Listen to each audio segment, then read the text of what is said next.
My father told me I was timid child. At school they said I had no style.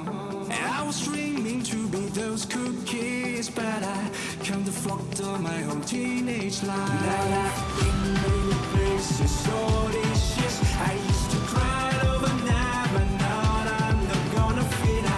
It's the star that show me where I go, just like a new you.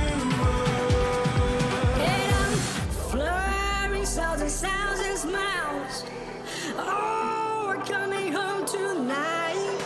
You never know how to express your feeling, don't you? Oh, we're coming home tonight.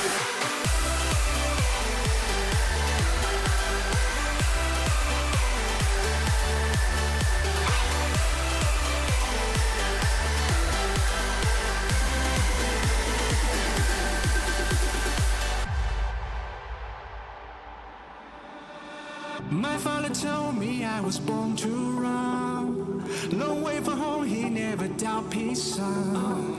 Don't call me back until your dreams come true. But I pray for you, be always by your side. Now I've been many places, so delicious. I used to cry overnight, but now I'm not gonna fit. It's the star that show me where I go, just like a new you.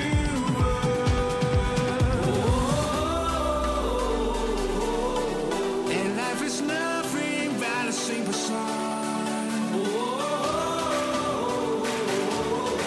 Don't worry, Daddy, I ain't coming home.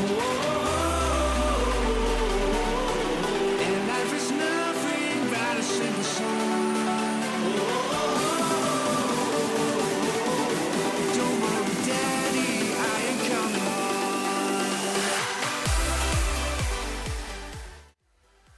Wabarakatuh. Waalaikumsalam warahmatullahi wabarakatuh. Alhamdulillahirabbil alamin wa bihi nasta'in ala umuri dunya waddin. Assalatu wassalamu ala asyrafil anbiya'i wal mursalin wa ala alihi wa sahbihi ajmain, amma ba'du. Yang terhormat Ibu Kepala Sekolah SDN Parung Tanjung 1, Ibu Purwati SPD MPD. Yang saya hormati rekan-rekan guru SDN Parung Tanjung 1 yang saya hormati. Terima kasih. Acara pertama yaitu pembukaan. Marilah kita buka acara ini dengan pembacaan basmalah. Bismillahirrahmanirrahim. Acara selanjutnya yaitu sosialisasi PKG PJOK kepada Bapak Imam Budi Santoso, kepadanya kami persilahkan.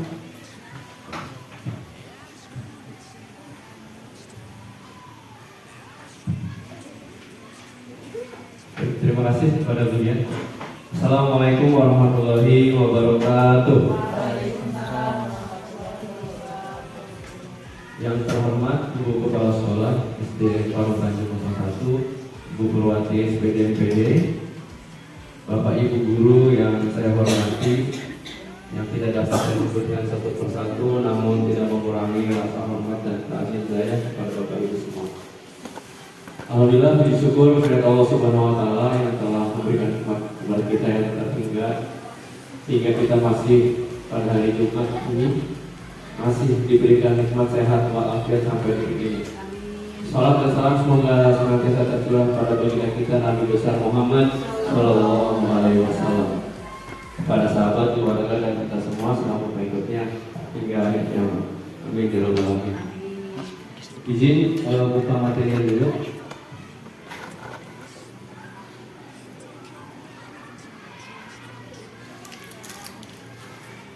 Baik, mohon izin waktunya mungkin sebentar terkait dengan program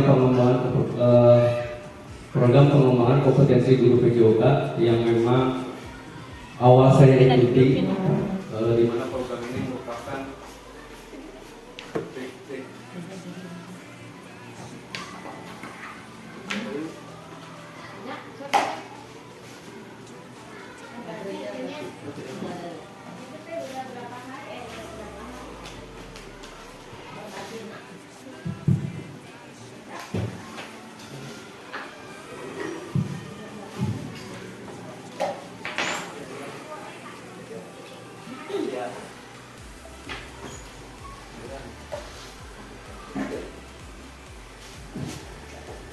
Baik, saya lanjutkan.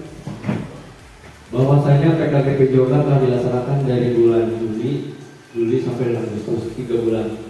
Dan awal saya mendaftar ini sebetulnya pesimis ya, artinya dalam persyaratan itu di surat izin saya pakai dari Parung Tanjung, tapi surat pembagian jam mengajar saya pakai dari Muhammadiyah.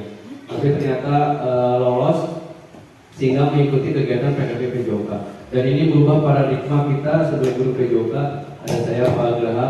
Kedepannya kita akan berkolaborasi dengan guru-guru mata pelajaran lain, guru kelas. Kita akan berkolaborasi bagaimana membentuk sebuah kegiatan yang merupakan sebuah perencanaan yang berbasis proyek. Ini rencana tindak lanjut program akhir PKGP JOK, di mana saya mengambil satu dari model pembelajaran yang ada, karena di PJOK itu ada 3 model pembelajaran. Yang pertama pendidikan gerak, yang kedua pendidikan kebugaran, dan terakhir pendidikan sport education model atau berbasis olahraga. Dan saya ngambil yang sport education model atau namanya SEM. Nanti akan dibahas lebih lanjut. Dan kegiatan itu kita akan membuat yang namanya Spartan One Mini Soccer. Jadi SD Parung Tanjung 1 Mini Soccer kelas 5 dan 6. Nah ini baru awal, kita baru bentuk untuk kelas atas ya. Adapun latar belakang dari kegiatan ini adalah paradigma PJOK sekarang di era Merdeka Belajar sudah jauh seperti yang lalu, bahwasanya fokusnya kepada olahraga. Sekarang fokusnya kepada pembelajaran yang berpusat pada peserta didik. Mau PJOK pelajaran apapun sekarang harus kepada konsep berpusat pada peserta didik. Dan salah satu yang menggunakan pendekatan STEM atau Sport Education Model.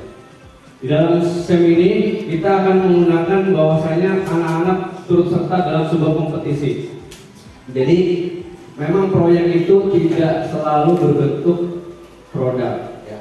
Tapi proses itu yang kita nilai. Bagaimana anak nanti akan menjadi peserta, anak-anak nanti menjadi supporter, anak-anak nanti menjadi wasit, anak-anak menjadi panitia, dan kita sebagai guru sebagai fasilitator di dalam itu. Dan yang terakhir, saya sudah melakukan asesmen diagnostik. Asesmen diagnostik yang saya lakukan asesmen diagnostik non kognitif ya. Karena kalau guru kelas pasti biasanya mengukur kognitif anak. Kalau saya melihat bagaimana asesmen non kognitif ini, apa aktivitas mereka di luar rumah, apa kegemaran mereka dalam olahraga, dan ternyata dari sekian siswa kegemarannya adalah bermain sepak bola. Dan melihat lapangan olahraga kita juga yang memang terbatas, saya melihat aset yang dimiliki oleh sekolah, kekuatan yang dimiliki sekolah, kita ada sebuah lapangan di atas sekolah. Dan itu bisa kita manfaatkan, kita kolaborasikan, sehingga menjadi sebuah event yang bergengsi nanti bagi sekolah. Dan anak-anak akan bersemangat ketika mengikuti kegiatan pembelajaran PJOK. Dan ini memberikan sebuah suara, voice, pilihan choice, dan kepemilikan anak-anak, yaitu ownership-nya dapat. Jadi anak-anak sukanya ini kita fasilitasi. Kemudian tujuannya adalah terwujudnya peserta didik yang berakhlak, cerdas, dan berprestasi sesuai dengan moto sekolah juga. Karena cerdas itu hanya sekedar cerdas intelijensi ya, cerdas dalam fisik juga ada ya, dalam gerak psikomotor, lokomotor dan sebagainya, itu masuk dalam kecerdasan fisik. Karena kecerdasan itu ada 9, salah satunya adalah kecerdasan fisik. Kemudian usaha dalam peningkatan motivasi peserta didik dalam keterlibatan aktif dengan kegiatan secara langsung. Jadi tidak hanya melihat kegiatan sepak bola di televisi, tapi mereka terjun langsung di sana. Bagaimana ketika mereka menang, bagaimana ketika mereka kalah, akan merasakan di sana.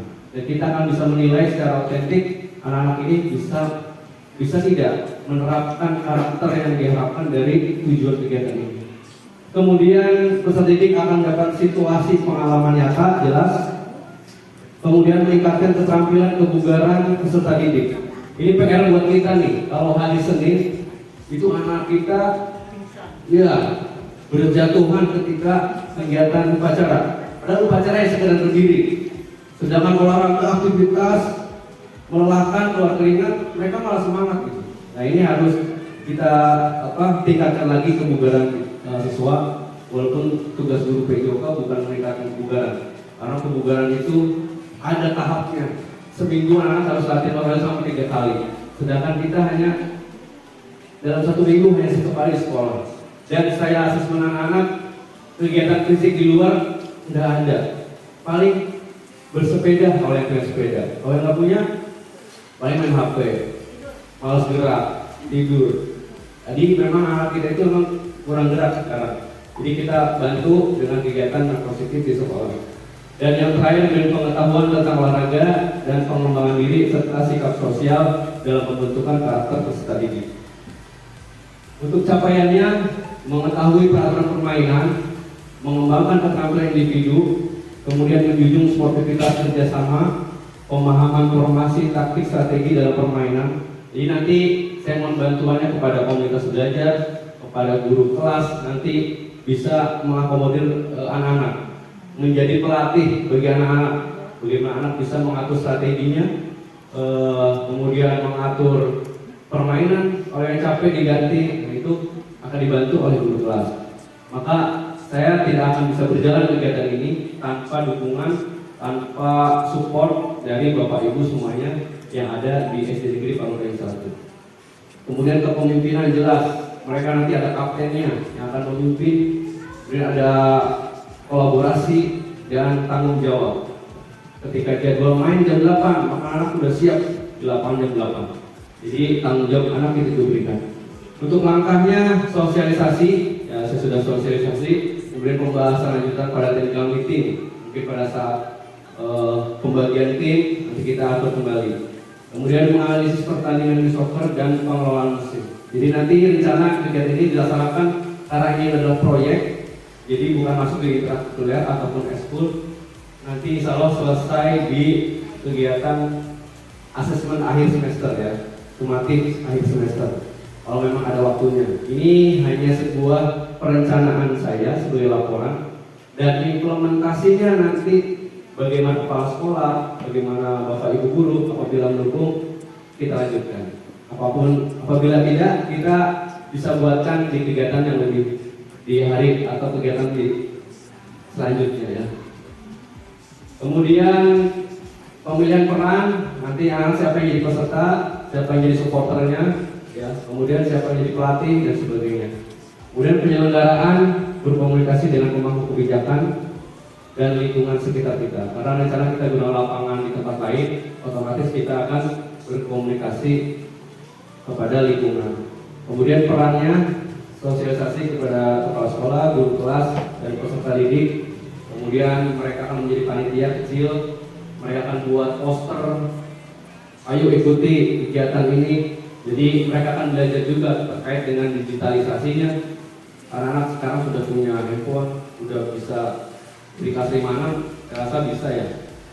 Kemudian menjadi manajer pelatih peran lainnya, membuat infografis poster dan flyer kegiatan, dan membuat jadwal pertandingan. Kemudian struktur program tanggung jawab kepala sekolah mitra dengan komunitas belajar sekolah. Jadi sekarang namanya itu bukan Kombel ya, namanya adalah KBS, komunitas belajar sekolah.